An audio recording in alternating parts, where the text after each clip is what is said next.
Indian ആരാധകരെ സംബന്ധിച്ചിടത്തോളം ഏറ്റവും വളരെ സന്തോഷം നൽകുന്ന ഒരു വാർത്തയാണ് ഈ നിമിഷം നമുക്ക് പ്രേക്ഷകർക്ക് നൽകാനുള്ളത്. ക്രിസ്ത്യാനോ റൊണാൾഡോ ഒരു രൂപ പോലും ചെലവഴിക്കാതെ ഇന്ത്യയിലേക്ക് എത്തും എന്നുള്ളതാണ് നമുക്ക് ഇപ്പോൾ പറയാൻ കഴിയുന്നത്. കഴിഞ്ഞ കുറേ ദിവസങ്ങളായി നമുക്കറിയാം മെസ്സിയിൽ ചുറ്റിപ്പറ്റിയായിരുന്നു ഒരു ഫുട്ബോൾ ആരാധകരുടെയും വാർത്തകൾ ഉണ്ടായിരുന്നത്. മെസ്സി വരുമോ ഇല്ലയോ എന്നുള്ള കാര്യങ്ങൾ. എന്തായാലും മെസ്സി വരില്ല എന്നുള്ള കാര്യം ഉറപ്പായി കഴിഞ്ഞിരുന്നു.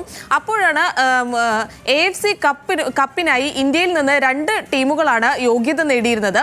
അതായത് യൂറോപ്പ ലീഗ് മാതൃകയിൽ സമാനമായി ഏഷ്യൻ ഫുട്ബോൾ കോൺഫെഡറേഷൻ 2ാം ഡിവിഷൻ മത്സരം നടത്തുന്നതാണ് ഈ AFC കപ്പ് എന്ന് പറയുന്നത്. ഇതിൽ ഇവിടെ ഇന്ത്യയിൽ നിന്ന് മോഹൻ ബഗാനും FC ഗോവയും യോഗ്യത നേടിയിരുന്നു. അപ്പോൾ ഇന്ത്യൻ ആരാധകർ ആകാംക്ഷയോടെ കാത്തിരുന്നത് റൊണാൾഡോയുടെ അൽ നസറുമായി ഏതെങ്കിലും ഇന്ത്യൻ ടീം ഗ്രൂപ്പ് ഘട്ടത്തിൽ ഒന്നിച്ചു വരുമോ എന്നുള്ളതായിരുന്നു. അതിന് ഇന്നത്തെ കാത്തിരിപ്പായിരുന്നു ഇപ്പോൾ അതിന് വിരാമമായിരിക്കുകയാണ്.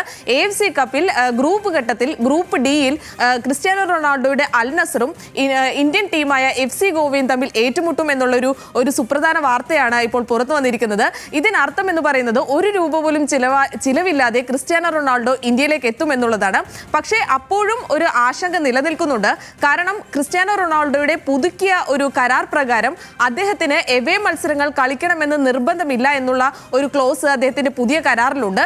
അതുകൊണ്ട് തന്നെ ഇന്ത്യയിലേക്ക് എത്തുന്ന കാര്യം അൽ നസർ എന്തായാലും ഇന്ത്യയിൽ FC ഗോവയുമായി കളിക്കാൻ എത്തും. പക്ഷേ ക്രിസ്ത്യാനോ റൊണാൾഡോ വരുന്ന കാര്യത്തിൽ അദ്ദേഹമാണ് തീരുമാനമെടുക്കേണ്ടത്. അദ്ദേഹമാണ് എവേ മത്സരം കളിക്കണോ വേണ്ടയോ എന്നുള്ള കാര്യത്തിൽ തീരുമാനമെടുക്കേണ്ടത്.